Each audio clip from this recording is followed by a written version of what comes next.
Bueno, vamos a pasar un buen rato leyendo y analizando La lotería en Babilonia. La lectura va a ir por cuenta de ustedes, en realidad, porque yo lo que voy a hacer es leerles un poco mis notas, las notas que tomé mientras leía el cuento. Es decir, este video les puede servir como una forma de resumen, de explicación y de análisis. No fun. Bueno, eso es lo que vamos a tratar de hacer hoy. Y este es un cuento muy especial por varios motivos. Borges dice en algún lado que en los cuentos que terminaron siendo incluidos en este libro que hoy en día conocemos como Ficciones y que primero formó parte de una colección llamada El jardín de los senderos que se bifurcan, él había incluido algunos cuentos en donde había intentado, de una manera supuestamente fallida, según Borges, imitar o emular a Kafka.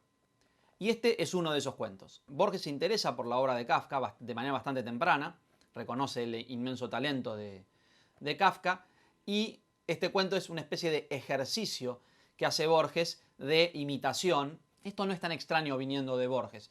Piensen que sus primeros ejercicios literarios fueron, en cierto sentido, imitaciones o traducciones, o incluso en algunos casos, repetición absoluta de un original. Ahora, si nos detenemos en el argumento, en el mero argumento de La lotería en Babilonia, ya podemos decir que nos encontramos con una historia sumamente original. Lo que nos está planteando es la idea de que en una Babilonia que no coincide con la Babilonia histórica, una Babilonia fabulosa, básicamente el sistema político y el destino de todos los habitantes de ese país fabuloso están sometidos a un azar generalizado. Se nos va gradualmente explicitando esta idea, o sea, el narrador en realidad nos va a ir contando la historia de cómo se llegó a ese sistema y de cómo evolucionó esta institución, esta extraña institución que ellos llaman la lotería y que empieza siendo lo que nosotros conocemos como la lotería, llevando cada vez más al paroxismo esta idea absurda que somete a todos sus habitantes a lo más extravagante, ¿no? Al cambio perpetuo, al azar perpetuo, hasta un punto de paroxismo absoluto, que será el clímax del cuento.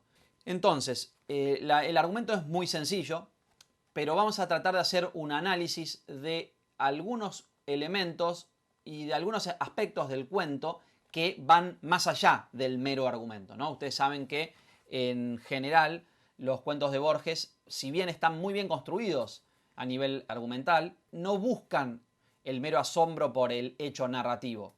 No es la historia, el cuentito, lo que nos debe fascinar, aunque en muchos casos también lo haga, sino el sentido que se extrae, o cierto sentido del humor, o cierto sentido de, en este caso podríamos decir, un aspecto alegórico del cuento, que también lo vuelve bastante interesante para nosotros. Y sobre eso vamos a hablar bastante, ¿no? Entonces, la lotería en Babilonia. El primer párrafo, vamos a hacer un análisis párrafo a párrafo porque es la forma, me parece, más ordenada de entender el relato, ¿no? En el primer párrafo se nos presenta un mundo que parece ser la inversión del mundo contemporáneo, del mundo que está viviendo Borges en ese momento. Piensen que el cuento fue escrito en la década del 40, a principios de la década del 40, donde estaba muy presente básicamente el fascismo, pero también era muy cercana a la Revolución Soviética. Entonces estaba en auge una forma de, digamos, de hacer política y una forma revolucionaria de pensar la política. En relación a esto, parecería que el cuento es o una parodia o que por lo menos tenemos que tomar en consideración ese aspecto, digamos, un aspecto realista que está por debajo del aspecto meramente fabuloso que es el que nos presenta Borges. ¿Qué quiero decir con esto? Que habitualmente se habla en este cuento de referencias a el totalitarismo, básicamente. A veces se habla incluso de que Borges, en esta época de su vida, hace un famoso giro hacia el conservadurismo. Ustedes saben, Borges es bastante famoso por declararse conservador, aunque muchas veces también se declaró anarquista. Los términos no son contradictorios, hay una forma de anarquismo que puede pensarse o compararse o que habitualmente se confunde con formas de conservadurismo. Pero, sin embargo, hay que entender que Borges en su juventud se consideraba a sí mismo de izquierda, incluso al parecer tuvo una participación no muy importante, creo, en el Partido Comunista. Se estuvo afiliado, digamos, al Partido Comunista. Y en esta época, alrededor de esta época, empieza a realizar una especie de giro, de huida de la izquierda hacia un lugar de desencanto con respecto a estas formas revolucionarias o utópicas de plantear la organización política. Y este cuento es importante en parte porque da cuenta de ese giro. De hecho, es el cuento en el que aparece más explícitamente su posición política. Por lo cual, si les interesa el aspecto político de Borges, lo cual es un tema interesante en sí mismo para tratar, pero no voy a tratar con tanta profundidad en este video, pero si les interesa ese tema, les conviene empezar por este cuento, ¿no? Por supuesto tiene un nivel de ambigüedad altísimo, porque yo puedo decir o interpretarlo de cierta manera y puede venir otra persona y leerlo en términos completamente opuestos. Eso es lo interesante del aspecto, digamos, de la forma en que los artistas expresan posturas políticas o filosóficas, ¿no? Y en el caso de Borges, que es un escritor cuyos textos son bastante complejos, eso lo vuelve aún más complejo, ¿no? Entonces, vamos a meternos en esto. Como podríamos decir, entonces, para resumir esto que estaba tratando de decir, es que el cuento tiene como premisa, tiene como uno de sus intereses el retrato de el ideal de justicia y cierto contraste con formas de pluralismo y formas de comunismo, socialismo, fascismo de su época. Teniendo esto en mente, vamos a empezar a leer. Nos dice el narrador que en Babilonia la experiencia de un hombre es igual a la de todos los hombres. En este sentido está expresando casi como una utopía realizada, es decir, el viejo anhelo del igualitarismo, pero que llevado al paroxismo produce una sociedad que es igualitaria pero injusta. Es donde la justicia es justamente lo que está ausente al extremar el ideal igualitario. Entonces es como el procedimiento que vamos a ver en el cuento en general es el de inversión, el de demostración por el absurdo. Es decir, llevar una idea al paroxismo para demostrar su absurdo, en cierto sentido. Vamos a seguir leyendo para poder indagar cuánto de esto es verdad. Por supuesto, ustedes pueden tener su propia opinión. Siempre yo digo, esta es mi propia lectura, mi propia opinión. Y me parece que, incluso aunque mi idea sea completamente errónea, espero que esto que estoy diciendo les incite a ustedes a buscar sus propias respuestas y los ayude a conseguir esas respuestas. Entonces, por otro lado, también está esta idea pitagórica de que después habla en algún momento el narrador de Pitágoras en el cuento, la idea de que si vamos saltando, digamos, de una vida a otra, Pitágoras decía que en otra vida había sido otros personajes históricos, entonces hay algo de que si una visión panteísta en la cual nosotros después de muertos podríamos volver a nacer, pero en el cuerpo de otra persona, y así sucesivamente, tarde o temprano seríamos todos los hombres, habríamos vivido todas las vidas posibles, y eso también implicaría una forma de igualitarismo. Esta idea del renacimiento, lo que los griegos llaman metempsicosis, que es muy importante en Pitágoras, también está presente en el texto que creo es el más importante modelo o contramodelo a partir del cual está escrito este cuento, que es la República de Platón. Vamos a hablar un poco más tarde sobre eso.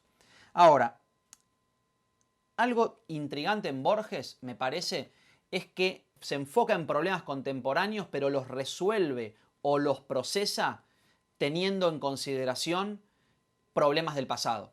Incluso pone en paralelo, como si dijera el hecho más moderno, lo más novedoso que podemos percibir, por ejemplo, el problema del autoritarismo en la Alemania nazi, también ya estaba presente, pongámosle, en Cartago o en mismo Roma o Grecia.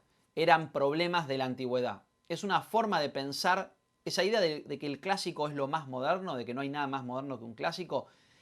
Borges lo lleva al extremo y utiliza en general la distancia, ya sea histórica, ya sea una distancia perceptiva, una distancia filosófica, para poder resolver problemas que son sumamente actuales y pertinentes para el momento en el que él está escribiendo, ¿no? Entonces, ese es un procedimiento bastante borgiano y sorprende muchas veces cuando un problema que uno cree que es muy actual, Borges lo presenta como ya resuelto y nos dice, sí, porque este es un problema que viene ya de la antigüedad, o incluso ni siquiera nos habla del problema actual que tenemos nosotros. Nos habla de un problema del pasado y entendemos nosotros que está resolviéndonos un problema del presente. Esa es parte de la grandeza de Borges. El conjunto de relatos que conocemos como ficciones está operando al mismo tiempo sobre el presente y sobre el pasado. Y una cosa interesante también en relación a esto es que el momento en que él está haciendo eso, lo que está de moda es justamente lo contrario, ¿no? Es casi una especie de postura antifuturista, donde él invierte el objetivo del futurismo, ¿no? De valorizar, de poner en valor lo contemporáneo. Fíjense la parodia que hace, por ejemplo, en el Aleph, del aspecto futurista de Carlos Argentino Daneri, ¿no? Si no vieron en mi video sobre el Aleph, por ahí lo pueden ver y ahí van a entender a qué me refiero, ¿no? Ahora, una de las cosas que dice también es: he conocido lo que ignoraron los griegos, la incertidumbre. Fíjense esta palabra clave, incertidumbre, como si los griegos representaran la certidumbre, como si representaran, yo lo asocio a nuestra idea de ciencia, nuestra idea de lógica, ¿no? de una sociedad analítica y lógica, que es básicamente el mito fundacional de Occidente, que nosotros asociamos con el Estado griego, las ciudades-estado griegas, por ejemplo, Platón y Aristóteles, ¿no? Estas civilizaciones ideales o idealizadas del pasado, desde la cual nos viene nuestro mito fundacional, o por lo menos el mito fundacional occidental. Sobre ese tema hablé bastante en el video anterior, que es sobre las ruinas circulares. Fíjense que es muy consistente Borges, ¿no? Este sería el segundo cuento en el cual la escenografía es algo que exterior a Occidente, en los márgenes o en la vereda completamente opuesta, Babilonia como una especie de opuesto de Occidente, ¿no? Nuevamente, digamos, el tópico más importante, creo, en ficciones, que es el mito de Occidente, ¿no? La identidad occidental. Ahora, como habíamos dicho antes, hay una especie de procedimiento de inversión. Esta Babilonia sería el opuesto a nuestros ideales. Un opuesto que lleva al paroxismo algunas de las ideas y pone en evidencia algunos componentes absurdos de nuestra propia. Es una especie de Black Mirror, ¿viene esta idea? Black Mirror, como un espejo negro, ¿no? Lo opuesto a lo que nos muestra la cara que no queremos ver de nosotros mismos al mostrarnos un modelo invertido. Por ejemplo, un ejemplo que podemos dar de inversión, de esta inversión como procedimiento en Borges, es cuando el personaje dice: miren, a mi dedo, miren, a mi mano derecha le falta el índice. Cuando el personaje dice esto, nos damos cuenta, se plantea básicamente la escena. Es un personaje que está narrando su historia a otros que lo están escuchando. Después vamos a entender que es una especie de marinero o alguien que quizás sea un esclavo de un barco, no sabemos, pero que viene de un barco y que baja como viajero, que cuenta sobre el país exótico del que él viene. Entonces fíjense cómo nos remite esta idea, primero, a esos textos fabulosos de la antigüedad, por ejemplo, estas ideas donde creo que es Plinio, por ejemplo, o las descripciones de viajes en donde se habla de gente con un solo pie, de animales maravillosos. En la época del encantamiento del mundo, donde todavía no era conocido todo el mundo, o por lo menos esos lugares muy lejanos eran conocidos solo de nombre, podíamos fabular sobre ellos, ¿no? En este sentido podemos ver, hay una escritura paródica que también puede servir de modelo, creo, para este tipo de cuentos de Borges, que es los relatos fantásticos de Luciano de Samosata.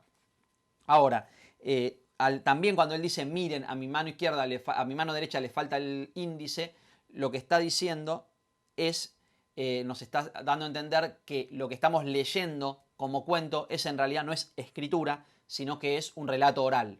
Y la oralidad es una forma reversa también de Occidente, por lo que nos caracteriza o lo que caracteriza al occidente moderno donde está viviendo Borges, es justamente la literatura. Y esto está en los márgenes de la literatura, es preliterario. Piensen que uno de los conceptos centrales, el concepto de historia en el mito occidental, nos dice que la historia empieza cuando arranca la escritura.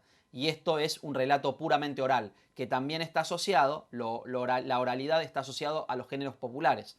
Porque en las épocas, por ejemplo, más de la Edad Media, más cercanas, digamos, no tan lejanas, digamos, antes no había escritura, pero cuando ya había escritura, la escritura era un componente elitista y la oralidad era algo más popular, ¿no? Entonces estamos pensando en un relato oral, que eso también implica una especie de estar en el margen de Occidente. Es un tipo de escritura marginal. Borges también tiene interés por este tipo de literaturas marginales o no literaturas, ¿no?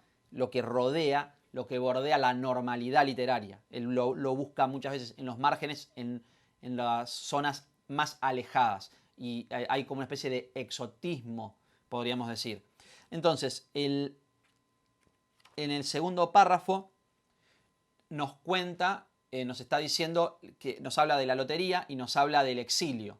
Nos dice que él está lejos de su país y nos empieza a contar el origen de la lotería. Fíjense que ahí de nuevo hay un procedimiento de inversión, porque cuando habla de la lotería dice, la lotería era algo que el narrador juzga inverosímil. El narrador mismo, cuando nos cuenta lo que era en sus orígenes la lotería, básicamente lo que nosotros conocemos como lotería, o sea, la lotería era algo que unas personas compraban, o sea, pongámosle, ponían dinero, compraban un número y salía sorteado y el que ganaba se quedaba con todo el botín, lo que nosotros conocemos como la lotería, para el propio narrador le suena inverosímil, nos lo cuenta como algo muy exótico y muy extraño y muy alejado en el tiempo y casi inverosímil. Entonces ahí hay un procedimiento de inversión, donde aquello que el narrador considera lo más extraño es lo que es más cercano a nosotros. ¿Se entiende? Eso tiene un componente cómico. La inversión tiene siempre un componente cómico. Salvo por ahí en algunos casos, pero siempre de fondo de la inversión hay cierta risa. Quizás conocen esta serie que se llama Game of Thrones, donde hay momentos de extrema violencia. Siempre de fondo eso implica como una inversión de valores, como el tema de Game of Thrones es la justicia, pero también está retratada en tanto que lo opuesto, como una fuerza demoníaca que domina ese mundo, y esa distancia que tiene es cómica, básicamente. Es tan extraña, es tan grotesca y extravagante las formas de violencia y las formas de falta o de vejación de la justicia que se vuelve cómico. En ese mismo sentido creo que deberíamos entender este texto. Muchas veces aquellos que se fastidian por el aspecto, digamos, anticomunista de este relato, quizás no entienden o no se permiten el disfrute del relato como un hecho puramente cómico, que no es el único aspecto, pero creo que hay que tomárselo con un cierto humor, digamos. Entonces, una cosa que dice en relación a esto, y volviendo a este tema de la justicia y de la falta de justicia, dice, la lotería original, ¿no? la nuestra lotería, digamos, que para él es muy lejana, fracasó porque su virtud era nula. Esto también tiene un componente cómico, porque lamentablemente en nuestro mundo contemporáneo la lotería no fracasó, es bastante popular, digamos. Es como que el personaje no puede imaginar que alguien use la lotería para eso, digamos, para esa estupidez. Entonces, en el cuarto párrafo nos va a empezar a contar sobre cómo surge la compañía. Y esta palabra clave es muy interesante. ¿Por qué? Me parece que, bueno, básicamente la compañía es una institución que surge en torno a problemas jurídicos, digamos, de alguien que compró un boleto y no le pagaron. Empiezan como a surgir problemas en torno a la lotería, entonces aparece una especie de institución que administra la lotería. Entonces este primer paso, que es un paso meramente de institución, digamos, menor y administrativa, se vuelve, más adelante, nos dice Borges, de carácter eclesiástico y metafísico. Entonces, acá también empieza a aparecer una lectura de la obra de Kafka interesante, en la cual en muchos casos componentes menores, componentes que rozan lo como desencantados, adquieren un valor eclesiástico o un valor metafísico, ¿no? La opresión en Kafka no se vive tanto por la fuerza que tienen instituciones con, digamos, carácter religioso, sino el aspecto religioso de instituciones que no lo deberían tener, de instituciones seculares, podríamos decir, ¿no?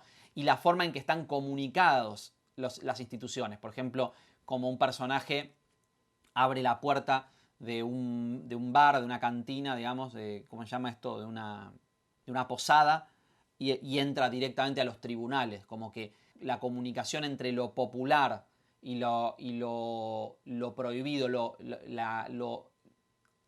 lo inaccesible, genera una sensación de no racionalidad de la ley, que lo vuelve más opresivo. Esto es un poco lo que empieza a pasar acá.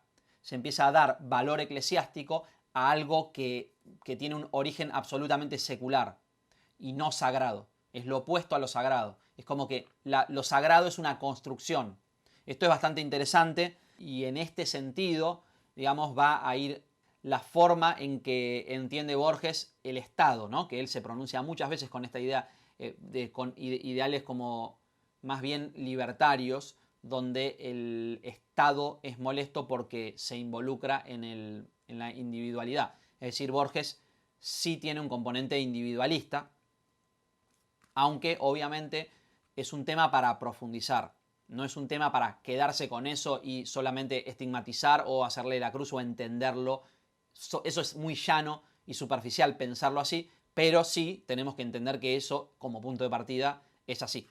Entonces, acá empieza a aparecer también en el cuarto párrafo la idea de que la relación con la lotería ya excede el dinero. Dice, es la primera aparición de elementos no pecuniarios. Es interesante el análisis que hace porque parece una especie de análisis invertido del surgimiento del capitalismo, ¿no? Donde podemos, en general, entender el análisis materialista de la historia, en donde vamos viendo cómo surgen componentes como el dinero y como las diferentes fuerzas sociales, ¿no? Las clases sociales.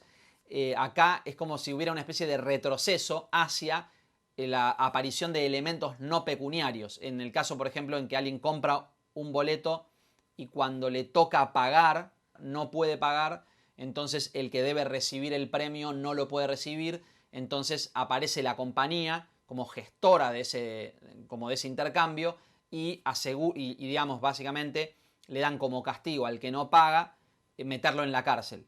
Entonces ese reemplazo de un castigo físico, pongámosle, o un castigo, por ejemplo, la prisión, que se libera del aspecto pecuniario, es decir, no es meramente el pago del dinero, sino pago con mi propio tiempo en la prisión, implica un cambio sutil, pero que es básicamente, le cambia el estatuto y sigue aumentando el estatuto eclesiástico de la compañía.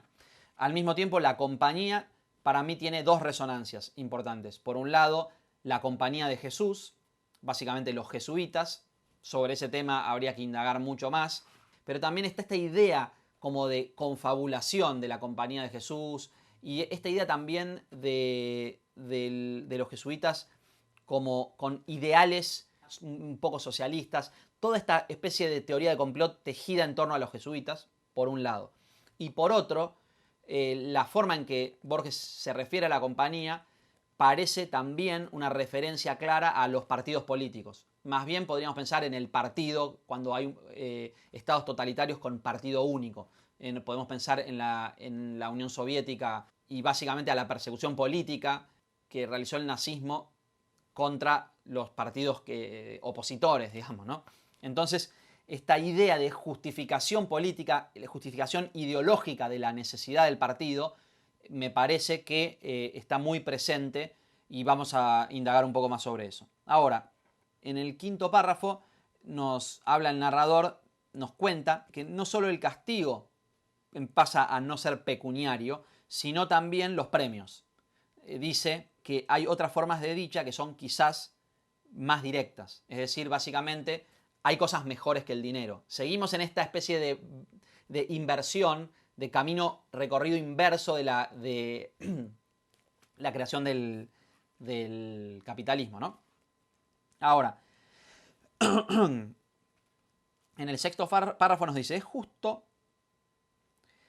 dice Borges, el justo anhelo de que todos, pobres y ricos, participasen por igual en la lotería, inspiró una indignada agitación cuya memoria no han desdibujado los años. Esto es probablemente una referencia a la Revolución Francesa. Lo que está diciendo es, por pedido, digamos, por pedidos más bien de igualdad, se generó una especie de revuelta, ¿no?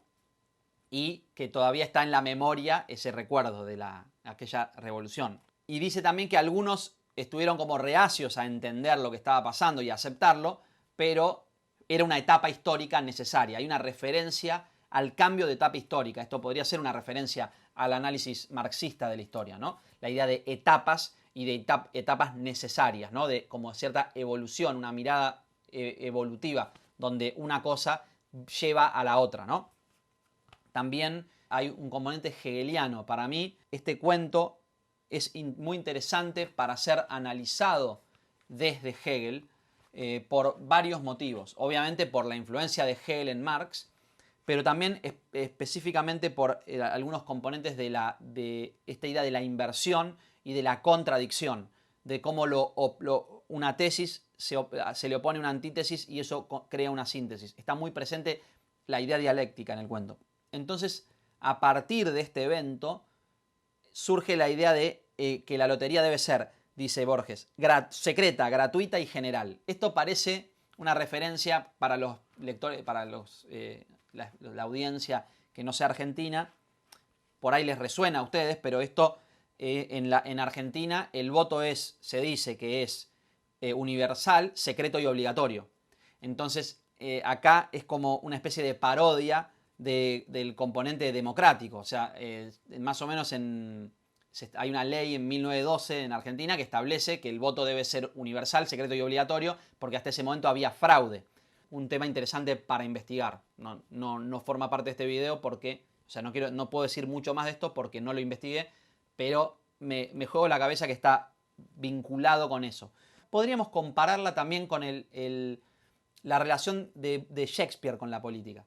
Porque también, si ustedes se fijan en las obras políticas de Shakespeare, las obras históricas, sobre todo las que cuentan en la historia de la formación de Inglaterra, hay una idea de un momento previo a la política moderna, ¿no? Pre-maquiavélica, digamos, y en un momento empiezan a aparecer figuras maquiavélicas.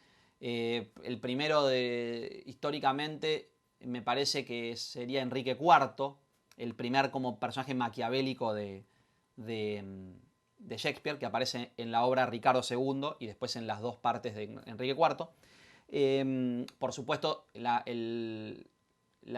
forma más extrema de eso es Ricardo III, ¿no? Que ya es cómica.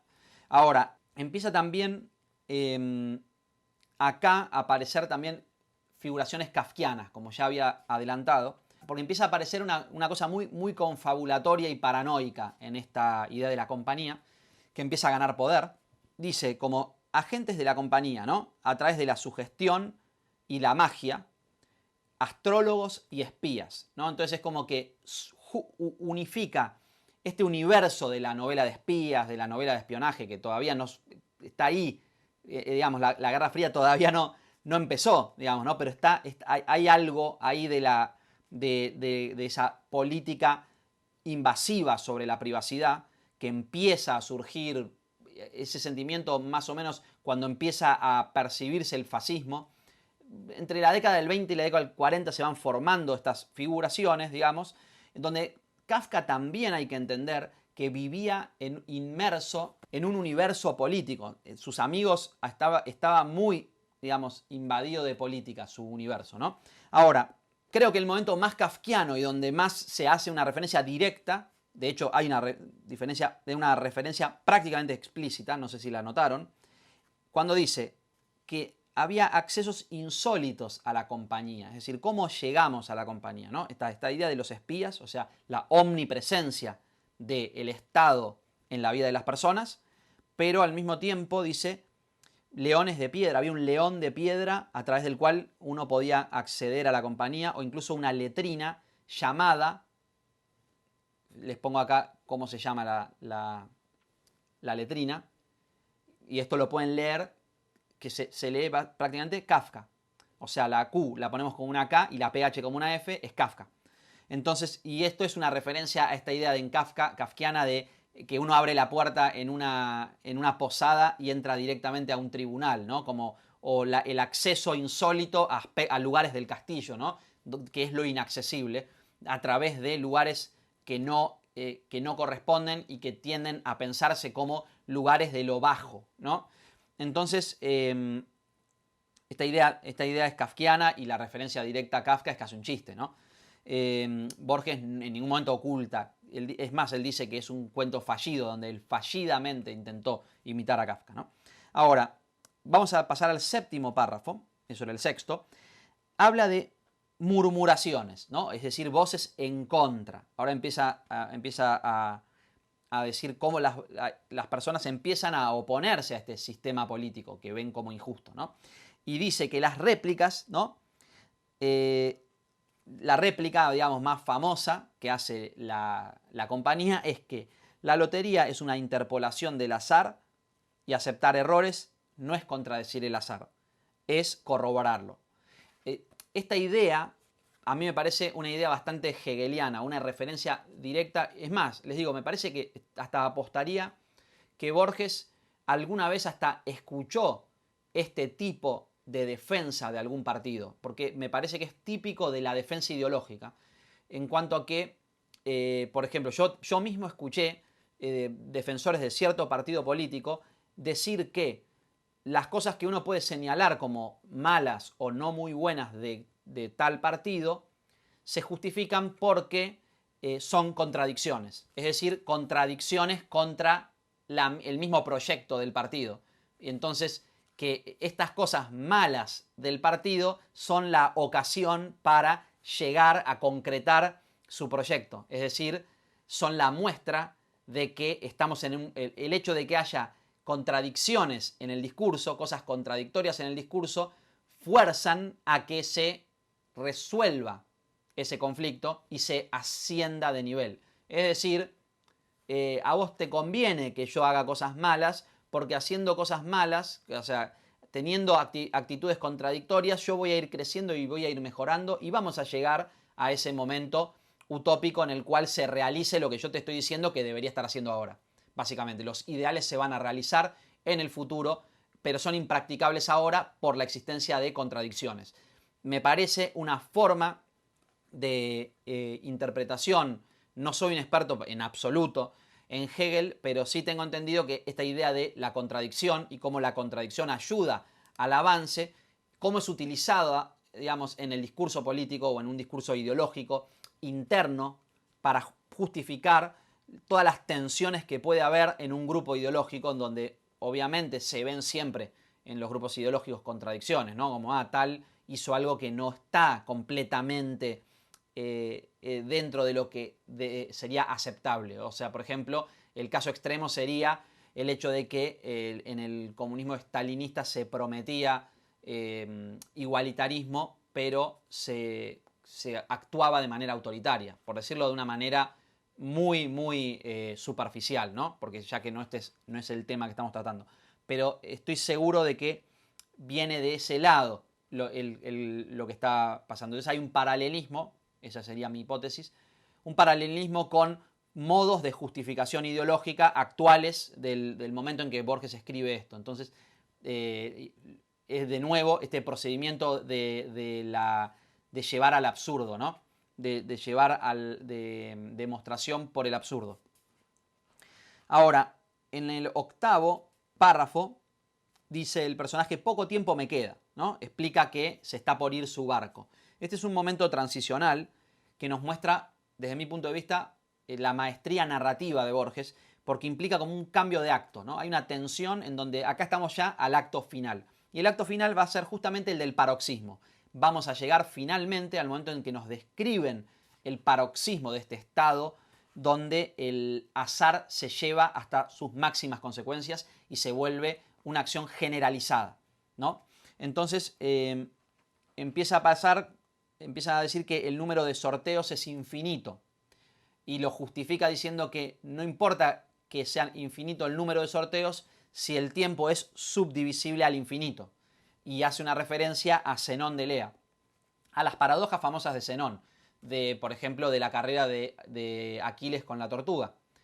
Esto es interesante también en torno a Kafka, a la relación Borges-Kafka, porque hay un artículo en el que Borges habla de Kafka y lo compara y señala que el procedimiento kafkiano se puede ver en paralelo con el procedimiento de Zenón en esta paradoja. Es como si las paradojas kafkianas reflejaran o se inspiraran en esta paradoja de Zenón de Aquiles y la tortuga. Pongamos, por ejemplo, los dos ejemplos más famosos, el castillo y el proceso. En el castillo, un personaje llega a un lugar, a un pueblo, porque lo contrataron del castillo. El castillo queda como arriba de una montaña, él llega al pueblo y dice que lo contrataron se tiene que presentar al castillo porque lo contrataron como agrimensor. Entonces tiene que llegar al castillo y toda la novela gira en torno al hecho de que él intenta de muchas maneras llegar al castillo y no puede. Es decir, el castillo es inaccesible.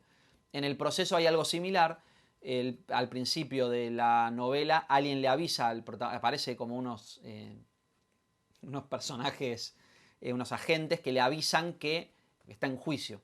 Entonces todo el personaje, toda la historia gira en torno a la búsqueda del personaje de acceder a los tribunales que lo van a juzgar y de poder, digamos, acceder al juicio y poder ser juzgado o poder entender, digamos, de qué se lo acusa. Llegar a acceder básicamente a la explicación de la ley, y cosa que nunca sucede, ¿no? Y en este caso esta idea de la imposibilidad de llegar, Borges lo pone en paralelo con las paradojas de Zenón, ¿no?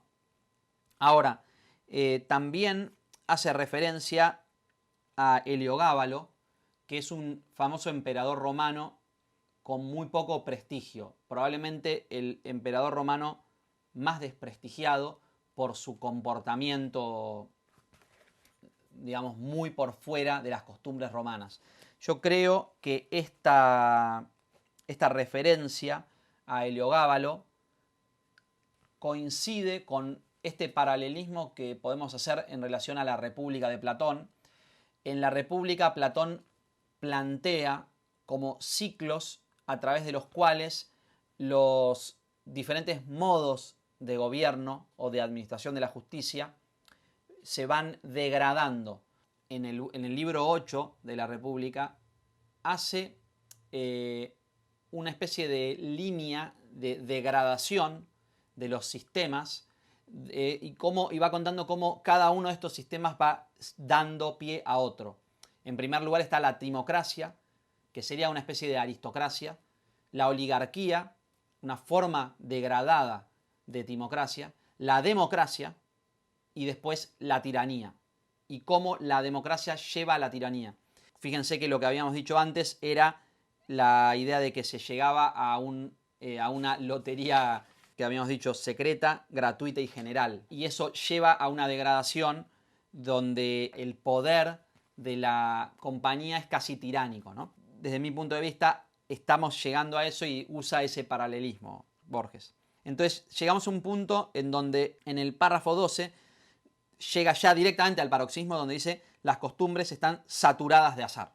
Es como básicamente el mundo del revés. Es lo opuesto a el ideal de justicia. En un mundo absolutamente igualitario en donde todo se deja al azar, no existe justicia. Entonces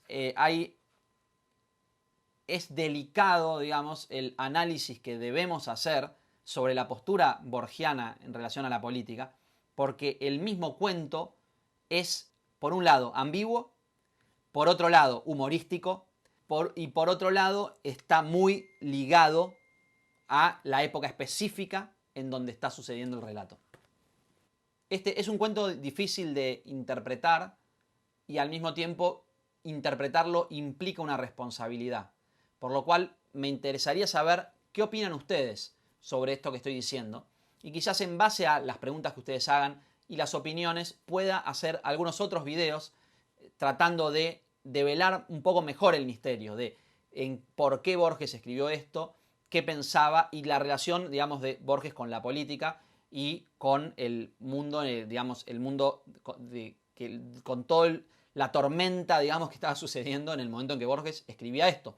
Está escrito en plena Segunda Guerra Mundial y en pleno auge del fascismo. Así que, bueno, es eso nomás. Déjenme comentarios con preguntas, con todo lo que se le ocurra y lo voy a tener muy en cuenta para futuros videos. Gracias.